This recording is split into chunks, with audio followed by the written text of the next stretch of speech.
প্রতি মুহূর্তেই যখন তুমি কোনো ছেলেকে জিজ্ঞেস করো, কিরে কেমন আছিস, তারা বলে যে আরে ঠিক আছে, কিন্তু সেটা একদমই নয়।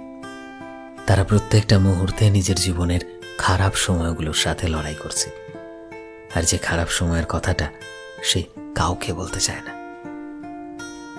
আসলে ছেলেরা নিজেদের জীবনের সমস্যাগুলো সহজে বলতে চায় না, তারা বলতে পারে না, কারণ তারা জানে যে মানুষ তাদের কষ্টগুলোকে জাস্ট শোনে, কেউ কখনো বোঝারই চেষ্টা করে না।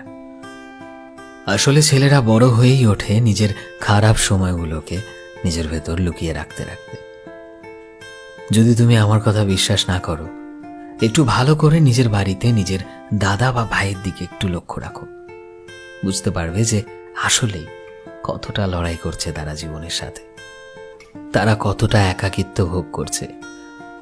অনেক সময় এই মানসিক অবসাদ বা একাকিত্বকে সহ্য করতে না পেরে তারা জীবনে চরম সিদ্ধান্তটা নিয়ে ফেলে, আত্মহননের পথ বেছে নেয়, কারণ তারা এটা বুঝতে পারে যে তাদের কেউ কখনো বোঝারই চেষ্টা করেনি।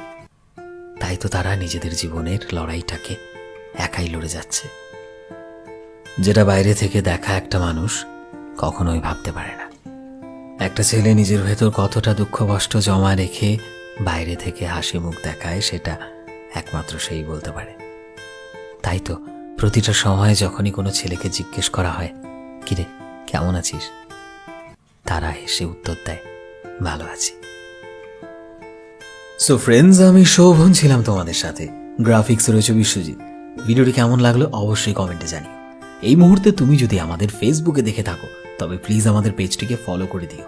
চ্যানেলে নতুন হলে প্লিজ চ্যানেলটিকে সাবস্ক্রাইব করে দিও, আর যারা অলরেডি সাবস্ক্রাইব করেছো তোমাদের সবাইকে অসংখ্য ধন্যবাদ। দেখা হচ্ছে নতুন একটা দিনের নতুন একটা ভিডিওতে।